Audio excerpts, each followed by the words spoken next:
اللہم صلی اللہ محمد وآل محمد وعجل فرجا۔ سامعین، یہ ہے ایک قبرستان شہر خاموشہ، جہاں کے لوگ جو ہیں دنیا سے بے خبر ہو کے سو رہے ہیں۔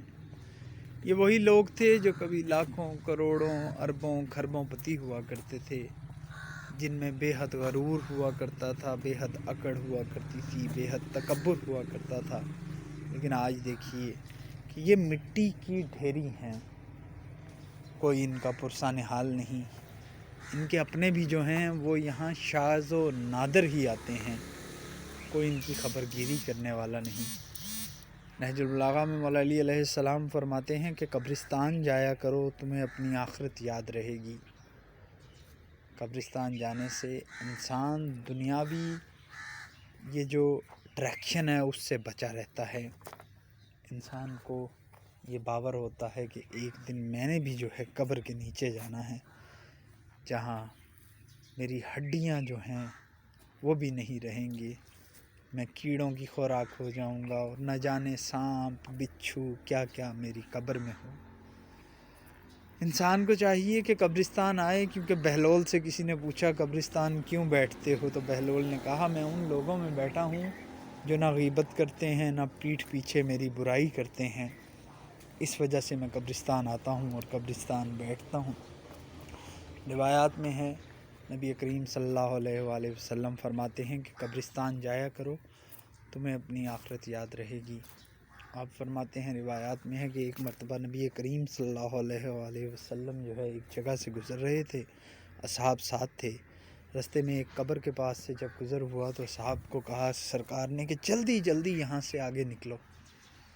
واپسی پہ جب سرکار دوبارہ تشریف لائے صحاب کے ساتھ، تو آپ نے اسی قبر کے پاس آ کے کہا یہاں رکو اور فاتحہ پڑھو۔ صحابہ نے کہا یا رسول اللہ، آخر اس میں کیا مشیت عزتی تھی کہ جاتے ہوئے جب ہم جا رہے تھے قبر بھی یہی تھی، واپسی پہ بھی یہی قبر تھی، جاتے ہوئے آپ نے فرمایا کہ یہاں سے جلدی گزرو، واپسی پہ آپ نے کہا یہاں رکو اور فاتحہ پڑھو، آخر کیا وجہ ہے؟ سرکار مسکراتے ہیں اور فرماتے ہیں کہ یہ جو صاحب قبر ہے اس پر عذاب نازل ہو رہا تھا، اور عذاب کی شدت اس قدر تھی کہ اگر تم لوگ ٹھہرتے تو شاید تم بھی اس کی پکڑ میں آ جاتے، لیکن واپسی پہ میں نے رک کے فاتحہ پڑھنے کا اس لیے کہا کہ اس کا جو ایک بیٹا تھا اس نے آج پہلی دفعہ بسم اللہ الرحمن الرحیم پڑھا ہے، اور خالق کو اس چیز سے جو ہے پردہ ہے کہ کوئی اس کے اوپر جو ہے تلاوت کرے یا اس کا نام لے تو خالق اس کے والدین پر عذاب نازل کرے۔ میں صرف اتنا کہنا چاہوں گا، ہمیں چاہیے کہ قرآن کریم کو اپنا معمول بنائیں، اپنے بزرگوں کی قبروں پر جائیں، فاتحہ پڑھیں، ان کے ایصال ثواب کے لیے گھر میں تقاریب رکھیں، سورہ یاسین پڑھیں، سورہ رحمان پڑھیں، ان کو جتنا قرآن ہدیہ کر سکتے ہیں پڑھ کے ہدیہ کریں، کیونکہ روایات میں ہے کہ خصوصاً جمعے کے روز اپنے والدین کی قبروں پر جانا چاہیے، کیونکہ جو صاحب قبر ہوتے ہیں وہ اسی طرح سے خوش ہوتے ہیں ہمارے آنے پر، جس طرح سے کسی کو کوئی تحفہ دیا جائے تو وہ خوش ہوتا ہے۔ جب بھی قبرستان کے پاس سے گزریں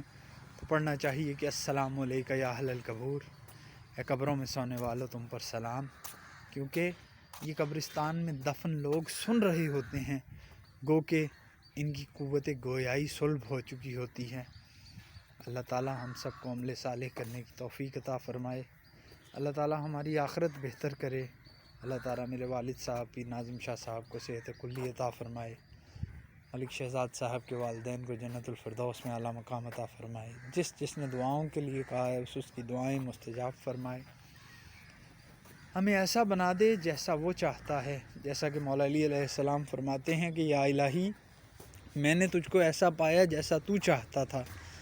بس تو مجھے ایسا بنا دے جیسا تو چاہتا ہے، ہمارے اخلاق کو ویسا بنا دے، کردار کو ویسا بنا دے، ہمیں الفاظ سے یہ نہ بتانا پڑے کہ ہم مسلمان ہیں، بلکہ ہمارا کردار دیکھ کر ہی لوگ کہیں کہ یہ مسلمان ہیں۔ اللہ تعالیٰ ان صاحبان قبر پر جو ہے مغفرت فرمائے، ان کی آخرت کی منزلیں آسان فرمائے، اور ہمیں نبی و آل محمد کے نقش قدم پر چلنے کی توفیق عطا فرمائے، اور ان سے عبرت حاصل کرنے کی توفیق عطا فرمائے۔